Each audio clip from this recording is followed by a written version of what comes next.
Hello guys, இன்றைக்கி ஒரு குட்டி லாக் பார்த்துடலாமா? ரீசெண்ட் டைமில் நான் கோயம்புத்தூரில் தான் இருக்கேன். ஸோ இவ்வளோ தூரம் வந்துட்டேன், எங்கள் அப்பன் முருகனை பார்க்க முடியுமா அப்படின்னு நினைக்கும் போது, நான் இருக்கிற வீட்டிலேருந்து முருகன் இருக்கிற லொக்கேஷன் ரொம்பவே பக்கம் தான். ஸோ மருதமலை கிளம்பியாச்சு. மருதமலைக்கு ஆல்ரெடி நிறையா வாட்டி போயிருக்கோம். அதனால் நாங்கள் ஸ்டார்ட் பண்ண ஆரம்பித்தாச்சு. மலை ஏறும் போதே இடுங்கண்ட்டை பர்மிஷன் வாங்காமல் போக முடியுமா, இடுங்கண்ட்டை சாமி கும்பிட்டுட்டு அங்கேருந்து நாங்கள் ஸ்டார்ட் பண்ணிட்டோம். நாங்கள் போன டைம் செவ்வாய்க்கிழமை கூட்டம் அப்படி ஒரு கூட்டம். அப்போ தான் ஸ்கூல் பசங்களெல்லாம் பார்க்குறேன், என்னோட டூர் மாதிரியே மருதமலைக்கு அழைச்சிட்டு வராங்க. ப்ளஸ் ஒரு நிறைய ஃபேமிலி குழந்தைங்களோட அழைச்சிட்டு வந்தாங்க. நம்மலாம் இப்போ ஸ்கூலுக்கு போகும்போதெல்லாம் அம்மா அப்பா நம்மளை ஸ்கூலுக்கு தான் அனுப்பிவிடுவாங்க. இப்போ இருக்க குழந்தைங்களாம் ஜாலியாக என்ஜாய் தான் பண்ணுறாங்க. அப்படி தான் தோணுச்சு. கூட்டம் அப்படி ஒரு கூட்டம். காசு கொடுத்து பார்க்குற மாதிரி இருந்தால் ½ அன் ஹவர்லேயே பார்த்துலாம். நம்ம ஃப்ரீயாக பார்க்குற மாதிரி இருந்தால் 2 மணி நேரம் இருக்கணும்.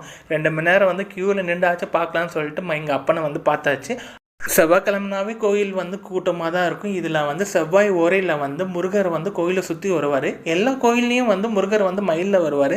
ஆனால் மருதமலையில் மட்டும் ரிஷப வாகனத்தில் வருவார். முருகர் பிடிக்குமா இருந்தால் கமெண்ட் செக்ஷனில் க்ரீன் கலர் ஹார்ட்டை கொடு.